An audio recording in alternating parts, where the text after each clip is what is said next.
This week on Environment, melting glaciers, new lakes, energy opportunities in a changing alpine landscape. We don't want to use any more electricity with nuclear. Ice being lost at a rate faster than expected. How quick and how serious? In the space of a year, it's lost 25 meters. Melting ice sheets contain enormous methane deposits, a time bomb for the climate or a valuable untapped resource. We'd expect this to have serious environmental repercussions.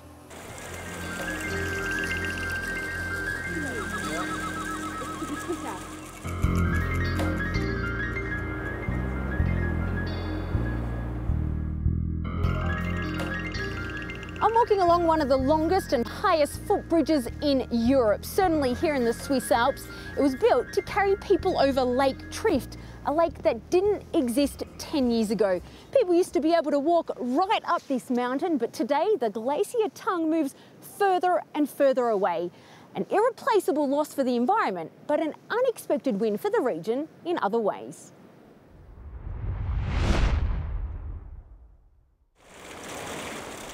At 3,500 metres high, tourists have long made the 2-hour trek to see the Trift Glacier in the Swiss Alps. But since a suspended bridge was built in 2004 to make up for the missing ice, the number of visitors has surged. It's the second time we've come here. We came last year and found it so beautiful. We wanted to come again. David Volken is also making his way up the mountain, but for a different reason. The scientist has been studying the rapid loss of ice in Switzerland's alpine region. The Trift has been a particular focus. It used to extend an extra 3 kilometres down the mountain, but it's melting, and in the last decade has formed a lake at its base. What we can see here is the glacier and the lake. The glacier has retreated 800 meters in the last decade. The steep part of the glacier tongue has separated from the rest, which means that it will lose between 300 and 400 meters next year. While the lake has provided an extra attraction for the tourists, it's also put them more at risk. It's dangerous if the glacier breaks away at this point here. The melted ice then slides into the lake, which causes a flow of water like a tide, which then falls onto the tourists and the hikers below. The town of Gadman is the nearest pit stop on the road to the Trift Glacier. Its residents can see the irony in their situation.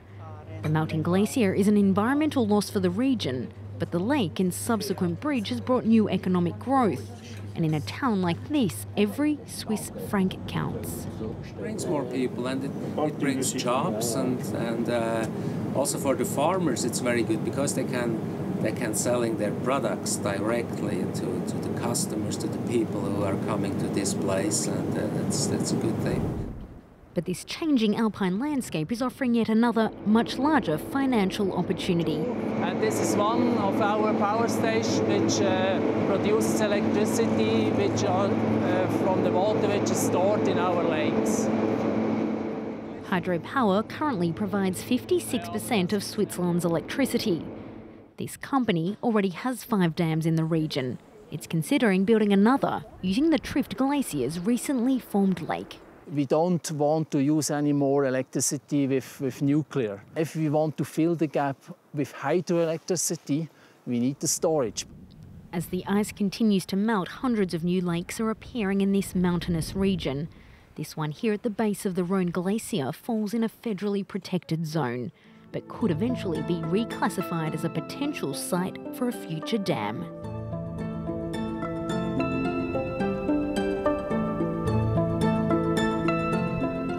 The Alps may have lost 1/3 of their ice, but another of Europe's mountain ranges is melting at an even more spectacular rate.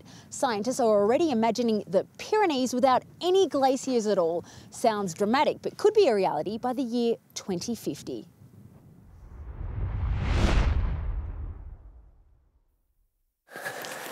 Pierre René has been studying glaciers in the Pyrenees for 12 years now. Soon, though, he may have nothing to study. Due to global warming, ice, which was once thought would last forever, is now in the process of disappearing. Around the same time each year, Pierre comes back here to measure the glaciers using a fixed point in the rock called a spit. So, we've arrived at the end. We're at 104.5 meters. Last year on the 14th of September, so around a year ago, the glacier was at 80 meters from the spit. In the space of a year, it's lost 25 meters. Summer has taken its toll. At this rate, this glacier, called the Glacier du Talent, will have disappeared in 30 years' time. A familiar story across the Pyrenees where glaciers are melting quickly. A striking difference in the glacier's appearance is evident when photos taken at the start of the 20th century are compared with those taken more recently. Some glaciers have totally evaporated. To highlight this, Pierre heads to a well-known summit where over the last 10 years one glacier has completely disappeared. We've got an old photo of this glacier and the records of 1911. We know at that time it measured close to 38 acres. Today there's nothing left. The accelerated disappearance of these glaciers is the first sign of the troubles to come.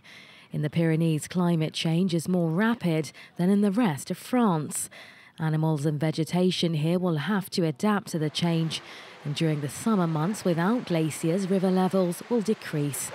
The threat of torrential rains at other times of the year is also very real. For Carlo Cruzcramp, who spends most of his year outside with 200 sheep, dry land and varying types of wind are cause for concern. It keeps getting hotter and hotter. The grass won't grow like it did before, and therefore the sheep will stop grazing higher up in the mountains. It will be a bit of a curse for us. The Pyrenees are turning a new page, one in which 20,000-year-old glaciers could all but disappear.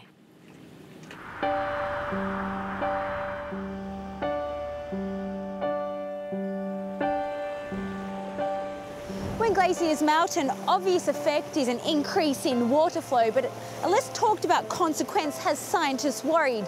There's fears that global warming could release methane trapped in ice sheets in the Arctic and Antarctic. Methane is a harmful greenhouse gas, but it's also a potential source of energy. This ice is one of nature's mysteries. It's not made up of water, but methane hydrate, a frozen gas which could be the energy of tomorrow. Its deposits are double the global reserves of all gas, oil and coal deposits combined.